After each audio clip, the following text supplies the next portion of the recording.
जैसे सिर्फ chemical herbicide अगर हम डालेंगे तो वो अभी उससे मेंथा की फसल को भी बहुत नुकसान पहुंच सकता है और साथ साथ मिट्टी पानी को भी पहुंच सकता है। इसलिए जो मैं बताना चाहती हूँ वो एकीकृत खरपतवार प्रबंधन होता है, जिसमें सारे के सारे जो चक्र हमारे हैं, जैसे निराई गुड़ाई है, जैविक कीटनाशक है, फसल चक्र का बदलाव है, पलवार है, सारों को मिलाकर मृदा सूरीकरण है, सबको मिलाकर हम समन्वित खरपतवार नियंत्रण करते हैं।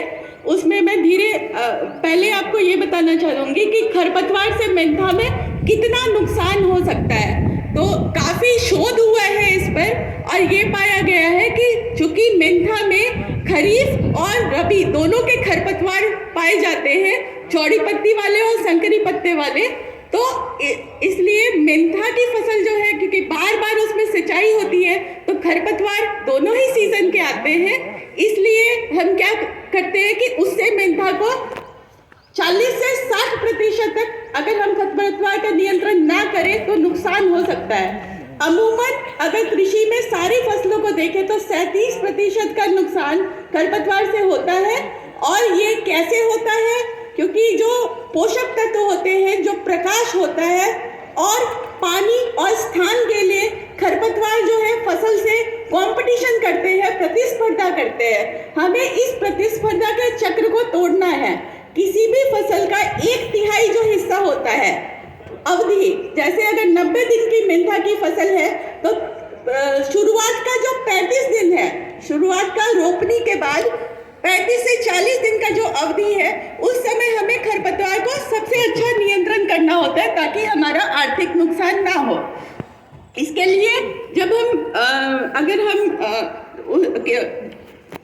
रासायनिक कीटनाशक की तरफ जाते हैं, यानी केमिकल हर्बिसाइड की तरफ जाते हैं, तो पेंडिमिथलिन स्टॉक का छिड़काव हम लोग रोपनी से पहले कर सकते हैं। इसके बाद रोपनी के 12 से 15 दिन के बाद बासाग्रान करके एक दवा आती है, बासफ इंडिया लिमिटेड की एक दवा है। इसको हम लोग 2 लीटर प्रति हेक्टेयर की दर से अगर छिड़काव करें तो जो पत्तियां 2 से 3 पत्ते जब खरपतवार के होते हैं उसका रोकथाम किया जा सकता है।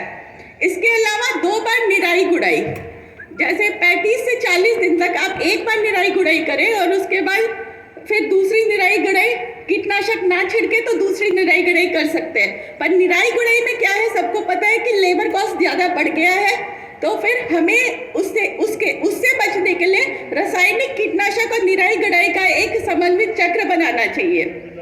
इसके अलावा हम ये कर सकते हैं कि जो मेंथा में जैसे हम पेंडिमिथलिन और बासाग्रान वगैरह कुछ दे रहे हैं, तो हम कीटनाशक को हर समय हर साल बदल कर दें कि एक ही रसायन का जो छिड़काव करेंगे तो जो स्टॉक हमने बताया उसके साथ साथ ऑक्सीफ्लोरोक्विन भी दवा होती है, जिसको हम लोग रोपनी से पहले या रोपनी के 1-2 दिन बाद तक दे सकते हैं।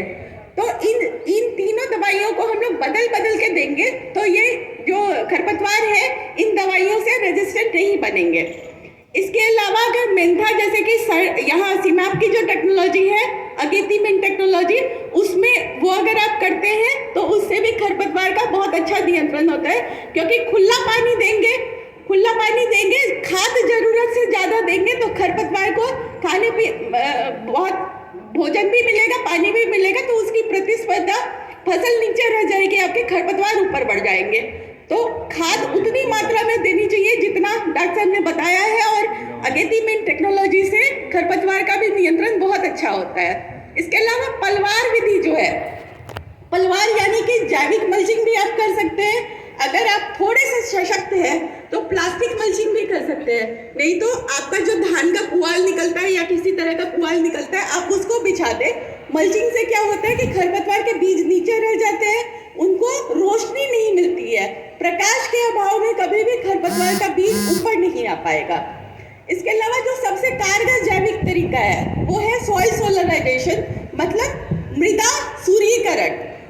मेंथा अगर आप मई एंड या जून में काटते हैं, ठीक है, तो मई एंड में क्या होता है कि जिन इलाकों में, जैसे लखनऊ या कोई भी इलाका हो उत्तर भारत का, दक्षिण भारत का, जिसमें 6 से 8 घंटे की कड़ी धूप रहती हो, उसका फायदा लेकर आप मई और जून के महीने में अपने खेत में मृदा सूरीकरण कर सकते हैं।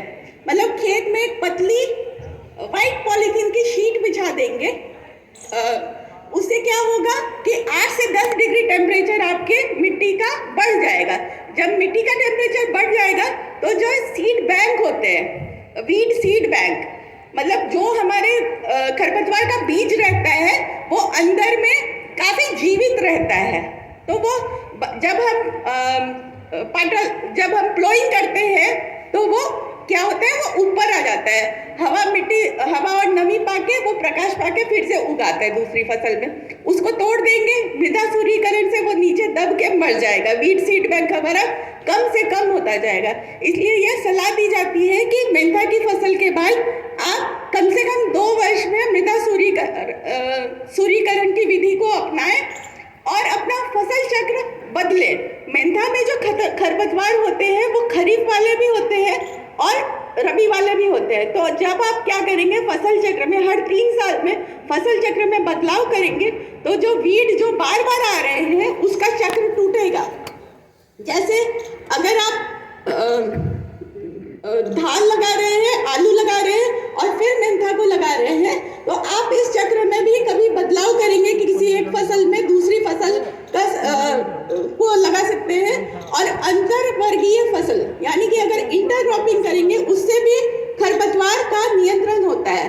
पर बेसिक जो है, खरपतवार को हमें पूरे मारने पर फोकस नहीं करना है, उसका उचित प्रबंधन करना है, पानी का प्रबंधन करना है, पोषक तत्व का प्रबंधन करना है।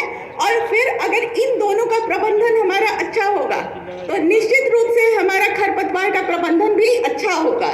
और एक बार 1/3 हमारा सिर्फ सारा जो हमारे दिमाग में रखना है कि खरपतवार का खर्चा 1/3 फसल अवधि में करना है। यानी कि जो क्रिटिकल स्टेज है हमारा क्रॉप वीड कंपटीशन का, फसल और घास के प्रतिस्पर्धा का, उसमें हमें ध्यान देना है। और इस जो खरपतवार का जो चक्र है उसको तोड़ना है और मिट्टी में अनावश्यक हर्बिसाइड